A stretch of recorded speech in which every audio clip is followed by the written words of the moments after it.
Hey, what's going on, guys? Kalamazi here. Patch 10.1 is a mere few weeks away, and with that being the case, I want to start talking about Warlock talent builds, single target, AoE, for Destro, Demo, and AF. Now, I've run a lot of sims for Destro, done a lot of Demo testing, run a lot of AF tests as well. I think we've locked in on the builds that look to be the best, single target-wise, AoE-wise, and it's mostly been confirmed in sims. Now, I'll say that Affliction is not fully implemented in Sims yet when it comes to holding PS and Soul Rot and all that kind of stuff if you're playing those builds, but these should be, what I expect, pretty close to what looks to be the optimal builds heading into patch 10.1. Now, usual WeakWars add-ons profiles, links down below to Twitch and Discord, we'll offer free for you guys if you're interested in any of those. And I do want to give a heads up, a 10.1 Warlock PTR spreadsheet is indeed now live on Patreon for the Tier 3 Fail Guard rank or higher. If you're looking at that or supporting on Patreon, should be a link up here as well as down below. With that being said, let's jump right into it, starting off with Demonology. Alright, so Demonology. Now, this, from what I've seen, is currently the highest simming single target build for Demonology on PTR. Now, big changes here. It's a little daunting, or I guess a bit, it's different from what people thought we might be looking at here in the later stages of PTR, but it is what it is. So, big changes here. Number one, Houndmaster Stratagem. Now, this was mentioned in a blue post to not be affecting Tyrant damage in patch 10.1. It would be a change when they renamed it. It still currently is on PTR. It'll probably be fixed, but I'm assuming that won't be the case. It'll be fixed when the patch hits. So I've run sims with this in its, non-tyrant affecting form, and it's not worth playing anymore in single target. In AoE, in Cleave, yes, you'll play it. In single target, not worth playing. So I ended up putting this point in Demonic Calling. And to a similar extent, there's no Dreadlash here. You're playing Vile Fiend, no Implosion, Shadow's Bite. The main thing down here is that you're playing full and Tauren row here into Immutable Hatred, which is a good, strong, consistent source of damage with your Felgar being out. 1 point in Expendables, Tyrant, Soulbound Tyrant, and Reign of Tyranny. Now, the last point here is a Nether Portal, which you do not get Pit Lord value with this. You do not get Northwell's Volition or Gul'dan's Ambition, but what you do get is still a strong 3-minute cooldown that is also further amplified by your 2-piece, or realistically your 4-piece, because when your Grimoire's out, which is for the duration of your Nether Portal, it increases the damage of all your demons. Every Nether Portal demon, it also works with Pit Lord, which, to be fair, is a strong cooldown, but not every fight necessarily wants the full Nether Portal Pit Lord damage profile. This is what I've seen as the highest simming build currently. Now, if you'd like to up a Nether Portal for whatever reason, you can pull this point and put it in something like Pact of the Antmother, which is the second highest simming talent. It is currently bugged at rank 2 out of 2, not giving double value, but we're not playing rank 2 out of 2 either way. However, doing this is about a 2k DPS loss from what I've seen. The big thing here, you open up the same way as you would with playing the full Nether Portal Pit Lord Empowerment row, and then every other tyrant will have a Nether Portal, obviously, but every tyrant with your new 2-piece, 4-piece has a Grimoire in it. You're playing Reign of Tyranny here due to that, the buffs as well, which means you're also playing Vile Fiend. Your tyrant is back to being, for the most part, your second source of damage. Your imps do a lot of damage now as well, but this build has been strong, on demand, on pull, very, very, very good with PI, consistent, and all around is very, very strong. Now, there is an awkward window of having Tyrant being a 1.5-minute cooldown and PI being 2. There's a world where you might hold Tyrant for 2 minutes if you're getting PI. Not sure, have to run those sims and see where it's at. To a similar extent, if you're playing that build, you likely don't play Portal. Probably just play Pact of the Antmother, something else if it gets buffed. But either way, this general skeleton here, whether you put this point here or here, looks to be the highest simming combination in single target. If you like Immutable Hatred, that's awesome. Reign of Tyranny is back. Tyrant is cranking again. If you're a Portal fan, you can still play Portal. Now, if you like a Cleave build, the cool thing about this build is that it's not a Fel Covenant, not a Sack Souls build. The build that plays Fel Covenant and Sack Souls sims okay. It's a few thousand DPS behind this build. I think a lot of it's from the 4-piece being so strong and pet-based. However, that build with Fel Covenant and Sack Souls is not very customizable. It's harder to micromanage fitting in Cleave elements like Houndmaster Stratagem, Dreadlash, Implosion, when you're stuck playing Fel Covenant and Sack Souls, and also Imp Gang Boss, which you can't really fit in very easily as well. However, this build here, the non-Fel Covenant, non-Sack Souls build, can just go like this. All you do, Shadow's Bite goes to Implosion. Vile Fiend goes to Dreadlash. And we got a point here somewhere as well. I forgot where we got it from. I think we got it. We pulled it from down here, actually. From that 10th point we pulled, put it in Houndmaster Stratagem. Which, this might change. You might end up wanting, you know, Imp Mother or Portal also, and just pull the Demonic Calling trait and putting it up here. Once again, Demonic Calling has some kind of cleave-based value. And there might even be a world where you want to play Vile Fiend over Calling. It's customizable. What I'm saying is just that. It's customizable. You can tweak and tune this build very, very easily. Just how the Nether Portal build was in later 10.0, 10.0.5. You can move one talent here, two talent here, bang, bang, bang. You have a very strong single target profile, but also a very strong sustained AoE cleave profile, which is very suiting for the upcoming raid. Now, the final build here is going to be the Nether Portal Reign of Tyranny single target build. Now, just like I said, for the more Immutable Hatred build here, if you want another Portal cleave build, just go Shadow's Bite into Implosion. Vile Fiend, the Dread Lash. And you can likely pull Demonic Calling and put it in Houndmaster Stratagem if you want for that cleave element, because this talent does indeed still increase Implosion damage, just not Tyrant. Now, this build, same final row here, Tyrant being empowered. I think you play Reign of Tyranny likely everywhere this patch. It's just very good. Your bonus works very well with it, all that kind of stuff. Nether Portal, this build, Naruto's Volition and Gul'dan's Ambition. Once again, your 4-piece does indeed buff Pit Lord from Gul'dan's Ambition, which means that you have an exceptionally strong single target damage profile. There is no spec, probably in the history of this game, that will beat this opener with Power Infusion. It is very strong when you get PI. The problem, though, is that if you're playing this build, you have 1.5 Tyrant, which if you hold for 2 for every Power Infusion, you can do that, but then you have Portal at 3, so you can hold Portal for 4 minutes, but it becomes very complicated. I haven't run sims and all that. I'm not sure what's going to land. You could just go another Portal Tyrant on pull, Tyrant at 2, and then Tyrant again at 4 with Portal. But at the same time, the longer the fight goes, I don't know if, even if you get multiple PIs, if losing an entire Tyrant in Grimoire cast, all of that value is worth it by holding for that long. So we'll see where it goes. I've played this build multiple times, testing on PTR. The opener is very strong, very, very good. If you're looking for that strong on-demand burst profile, this could be it. If you played Venthir Boomkin, or remember Venthir Boomkin from SOD 2 years ago, however long ago it was, this is basically that.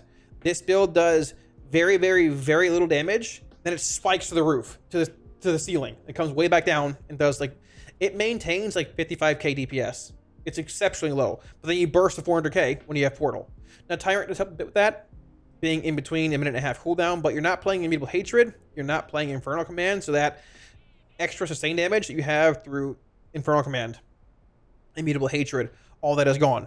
You have Tyrant for a cooldown, you have Portal for a major cooldown, and once again, if you want this build to be more cleave-based, Shadow's Bite goes to Implosion, Vile Fiend can go to Dread Lash, and Stratagem can come from Demonic Calling or something else here, maybe even Felt Thunder, depending on what you're doing. But either way, Demonology is very customizable, very flexible, and if you didn't enjoy the Fell Covenant Saxos gameplay from early 10.0 and Vault the Incarnates, thankfully, it's not being played currently as the highest summon build.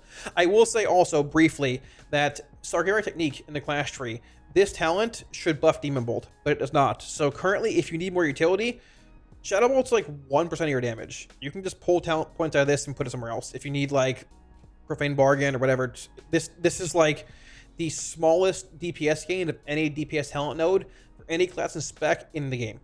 So yeah, but there are the 3 to 4 builds. Once again, links down below. When it comes to Affliction in patch 10.1, honestly, not a whole lot is really changing from what we have currently on retail in patch 10.0.7.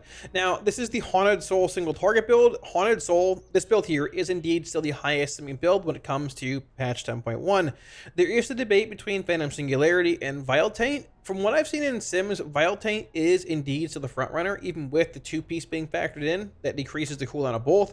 I thought PS would be better, honestly, with it being basically half-a-minute cooldown and things. Vile Taint does indeed still appear to be a little better. You basically get 1 extra Vile Taint cast in every 2 minutes comparatively to a PS cast, as long as you're holding your Dark Lair, which amounts to a little bit more damage overall, even with less of an infirmity window. Now, like I said, this build here in single target looks to be our best still. Not playing ID, still playing Pandemic and Soul Swap. It's still undertuned. Haunted Soul row here, Dread Touch row, all of that. This is indeed, once again, 8 seconds now, if you haven't played retail in a little while. Still playing Dark Glare here. Now, unfortunately, the Malevolent Visionary build, which is this build we played for a little while on retail. It was a couple hundred DPS behind the Haunted Soul build, is about 1,000 DPS behind now due to the Dark Glare nerfs that hit in week 2 of patch 10.0.7. I'm hoping for a reversion to those nerfs, and instead, they end up nerfing Grim Reach instead of baseline Dark Glare. If they do, that will return this build to being an option. This versus Haunted Soul. This build's damage profile when it comes to CDs is much higher, because you have Dark Glare lasting longer, doing more damage. You have Soul Rot to pair with Vile Taint. You have those more frequent burst windows. You burst higher in your opener, burst higher with Dark Glare and all that. This build right here, the Haunted Soul build, is exceptionally flat when it comes to damage. You burst in your opener, and then it's basically a flat line with a little bump at 2 for Dark Glare, and it's the same thing. You don't burst incredibly high outside of your opener. If there's a prio ad that spawns and you need the damage to it, probably not going to be doing that with this build, which is why I liked having the option of playing Malevolent Visionary.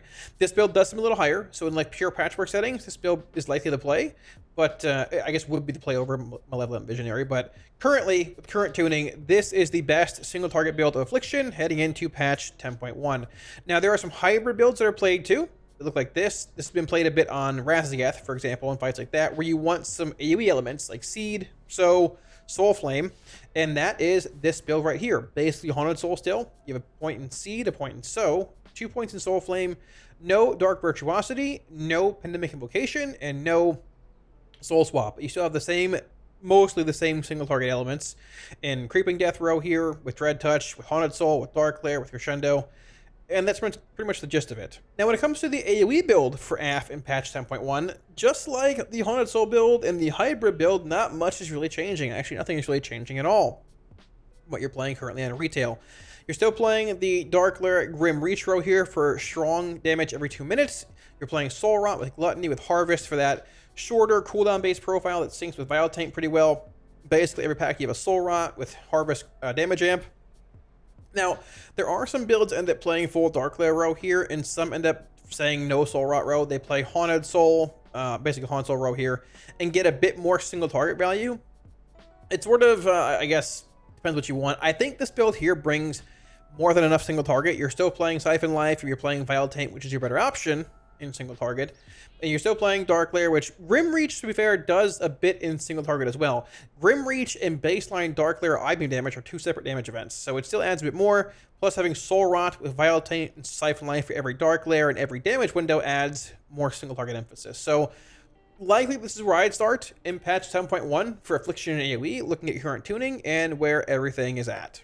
Now, when it comes to destruction, honestly, talent builds really have not changed a crazy amount if you look past the fact that we're now playing Channel Demon Fire due to our 2-piece and 4-piece. Basically, whenever you hit Channel Demon Fire, you gain the max 8 stacks of your 4-piece for an 8% damage increase once every 17, 18, 20-ish seconds, depending on your haste levels and Channel Demon Fire. That's annoying. Now, as far as talents are concerned, so this looks to be the best single target build for destruction currently. Now, we're playing CDF. I have sim builds with Raging Demon Fire and without. Raging Demon Fire does indeed appear to be the better talent than putting points in, like, I guess going into Sack and putting a point or 2 in Soulfire. This does appear to be the highest sim combination. Playing CDF, playing Raging Demon Fire, and surprisingly going through Backlash into Scalding Flames. Now, I've sim builds also play 2 points in Conflagration of Chaos. I've simmed the entire Soulfire Decimation Ruin tree. Keep in mind, they moved Ruin's damage amp to CDF from a talent. It used to say Conflagrate, Shadowburn, Soulfire, and Channel Demon Fire.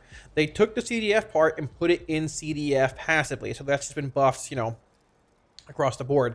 You're still playing your old 2-piece, 4-piece Ritual, Avatar, Double Burn of Ashes, 2 Madness Points, 1 Chaos Incarnates, 1 Diabolic Embers, and 1 Summon Infernal. Now, for those that are asking, hey, where is Dimensional Rift Sim? Unfortunately, a decent bit less than Chaos Incarnate, but, you know, there's that. I think about 2,000 DPS less, and, yeah. But this build looks to be the best single target build for Destro from what I've seen. Looking at their actual Havoc Cleave build, honestly, not much changes here. Now, from what I've seen in playtesting and things, it looks like you don't want to play Raging Demon Fire on a fight like the Amalgamation Chamber, for example, when you have 2 spread targets, you're cleaving Havoc windows where you're not getting CDF cleave. Basically, you'll cast CDF to get your 8% buff up from your tier bonus, and then just go into normal spread Havoc cleave rotation, which is why you pull points out of Raging and put them in Rolling Havoc.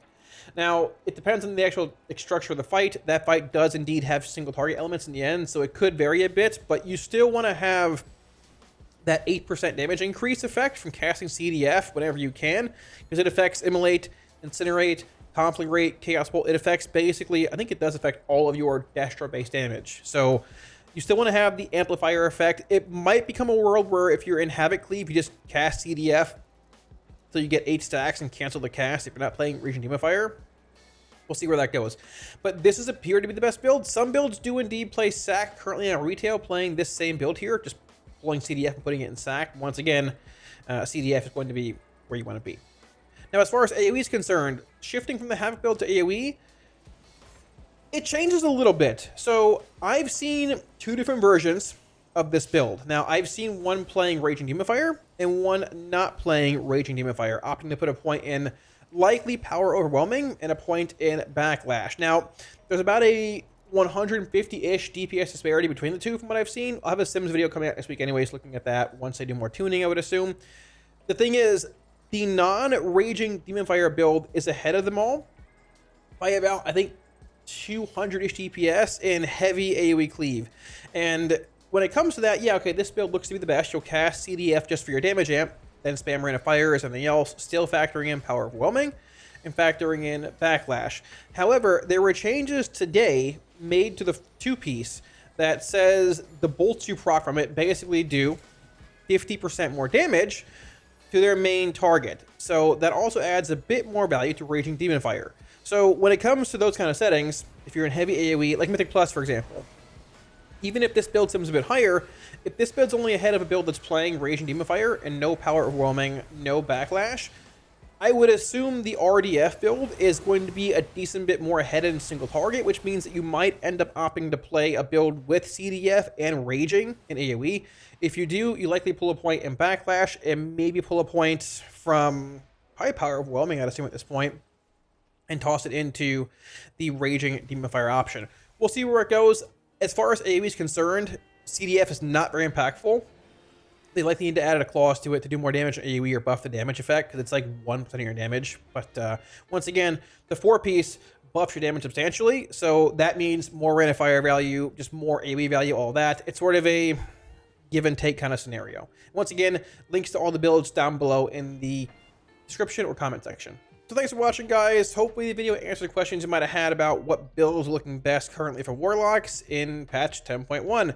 Now, like I said, these builds are all subject to change. This could change tomorrow if they push a new build and buff and nerf things, but for the most part, I play these builds in raid testing on normal, mythic, heroic, all that. I think we're in a pretty good spot when it comes to knowing what talents are best and what's good, what's bad, all that kind of stuff, yada, yada, yada. Now, if things do change, obviously I'll make a new video. Check the website, the spreadsheet, if you're on all that kind of stuff, yada, yada, and it will be updated for you there accordingly. But yeah, so if you think I missed anything, put it down in the comment section below. If you have any questions, put them on there as well. I'll be sure to get back to you. Like always, weekly ORs, add-ons, and profiles, Twitch, Discord links down below, all for free for you guys in there. And one more time, I want to give a huge shout out again to my patrons. Guys, thank you for all the support on Patreon a million times. Like always, I really appreciate it. Once again, the 10.1 Warlock PTR spreadsheet is indeed now live on Patreon as well for the Tier 3 Failguard rank or higher. If you're interested in that, should be a link up here as well as down below in the video description. So I think Lock's in a good spot heading into Aberrus. We'll see where it goes. I don't think a whole lot's really changing as far as Mythic Plus is concerned. I think Demo, the nerfs to Demo were unwarranted a few weeks ago, I think, but it is what it is. I'm at the end of the world. Not much you can do. I think Demo is likely still your best, like, universal pug spec for keys. Destro is going to be probably your best spec in the high-end stuff. We have Inferno value and all that kind of stuff, like it was in S1. But I think Lock's in a pretty good spot overall in 10.1. Might not be ultimate meta and plus, but we're good. And I think we're pretty good in the raid, too. So we'll see where it goes. Tuning might come. But either way, I think it's a good time to be a Warlock in patch 10.1. Thanks for watching, guys, and I'll catch you all again soon on stream. Peace.